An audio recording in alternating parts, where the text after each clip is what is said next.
hanya kita menyerah kepada Allah. Kalau tidak diangkatnya, angkatnya yang punya. Kan Allah yang punya kita ini. Nah, sembuhkannya. Kita baca Yasin. Boleh? Ya, itu namanya sudah kita apakan. Dan terakhir kita ajarkan qauli la ilaha illallah. La ilaha illallah ini bisa dengan perkataan dia akan menjawab, dan bisa juga dengan khafi, tidak dia menjawab, hanya lidahnya yang mengangkat saja. Bisa juga dengan hatinya. Yang jelas kita ajar la ilaha illallah. Selesai. Kita ulang lagi. Yang kedua, menghadapi orang yang baru meninggal dunia. Satu, pejamkan matanya. Nah, ini hadis Nabi, "Isa hadartum mautakum fa'midul basar." Apabila engkau menghadapi orang yang baru meninggal dunia, pejamkanlah matanya. Fa'innal basara yadabahu. Pandangan itu diikuti oleh malaikat. Wa qul khairan, katalah yang baik, ya. Dan Allah, malaikat akan mengaminkan apa yang engkau ucapkan. Artinya, orang yang sudah baru meninggal saja, tugas bapak dan ibu, siapa yang menjaga mayat itu? Tugas pertama, pejamkan matanya dari atas ke bawah, jangan dari bawah ke atas, dan baca doa. Ini doanya apa kita ini? Allahumma ghfir lahu, Allahumma ghfir lahu, Allahumma ghfir lahu. Jangan dibaca Allahumma ghfir lana, terbuka balik dia dulu. Jadi dari atas ke bawah. Kalau dia perempuan yang meninggal itu, anak, istri, Allahumma ghfir laha. Nah, boleh disambung, boleh. Ini kan sekedarnya bahwa berlaha warahmah sampai tertutup matanya. Jangan sekali tertutup sampai tertutup matanya. Itu yang kita baca. Dan malaikat mengaminkan apa yang Anda baca. Dan berarti kita minta diampunkan dosa yang meninggal. Yang kedua, ini situasi tukar pakaiannya si mayat bila perlu. Jika pakaian itu kotor akibat lama sakit. Bapak Ibu sekalian, kita pengalaman memandikan mayat, ya, dia beda Pak. Ustadz, dia berustadz tapi ceramah mayat pandai, pegang mayat tidak pernah. Maksudnya itu, pegang mayat tidak pernah. Kalau ceramahnya bisa dia itu. Tidak pernah mengurus mayat, belum Pak. Maka dulu tahun 80 berapa, 89 dipandau diundang Ustadz untuk sholatkan jenazah. Imamnya rukuk dia. Apa itu? Mungkin dia ragu segala macam, tapi dia tak pernah. Kalau ceramahnya oke, ada. Kalau sakit, kadang-kadang apalagi ibu-ibu apa sakit yang lama. Yang pertama, terpeleset punggung kita. Ini. Kadang-kadang memandikan dia terlalu kasar dipegang, langsung rontok. kulit itu. Makanya tuh. Yang kedua, mungkin ada kotoran-kotoran yang lama supaya banyak orang mandikan, jangan bau segala macam. Makanya dia diganti pakaian. Sebenarnya Bapak Ibu sekalian, bahwa kapur barus yang kita ambil itu adalah untuk menghilangkan bau mayat.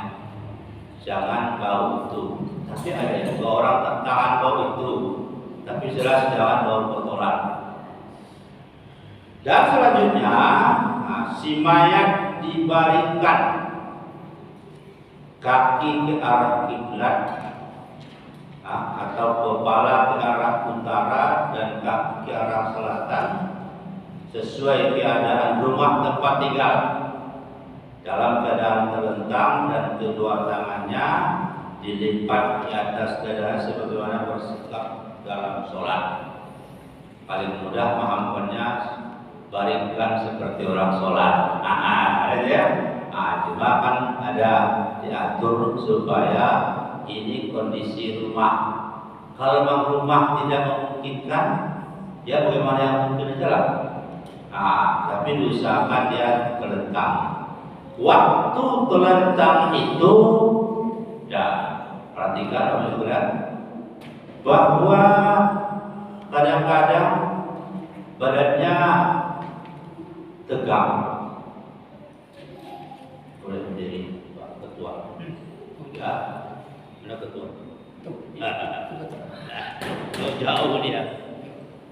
Badan kita ini tegang. Ya. Waktu meluruskannya, bacalah doa sholawat. Sini ada nanti kita ketemukan. Tak juga bisa sholawat, tambah doa Allahumma yassir alaika yassir, pelan-pelan. Dan juga ada juga kita ini badan mata tak mau dipindahkan. Teronang aja tuh. Kalau teronang punya, buka terus. Usahakan mata ini jangan terbuka terus. Ya.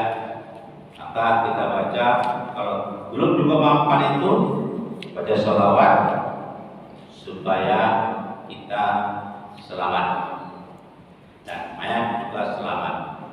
Tuh, ini semua adalah perintah agama. Dan juga selanjutnya si mayat ditutup seluruh badannya dan mukanya diberi kain putih agak jarang, tapi jangan dibuka. Jadi ada nampak bayangan sedikit, ya namanya macam selendang ibu-ibu itulah yang putih itu. Karena apa? Ada begitu adalah supaya dia nampak. Jangan terbuka saja, tak boleh. Dah. Setelah itu si mayat harus dijaga. Dengan apa dijaga? Pertama dari binatang. Kata orang dulu-dulu, terutama dari binatang kucing. Jangan sempat dilangkahi kucing. Mayat ayah kita, mak kita, ibu kita, istri kita, jangan sempat. Karena nanti kalau hal seperti itu, ya muncul yang macam-macam.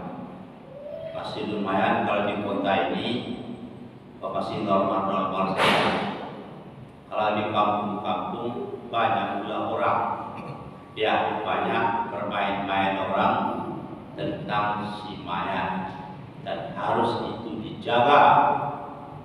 Jangan tidur, dijaga. Gantian menjaganya.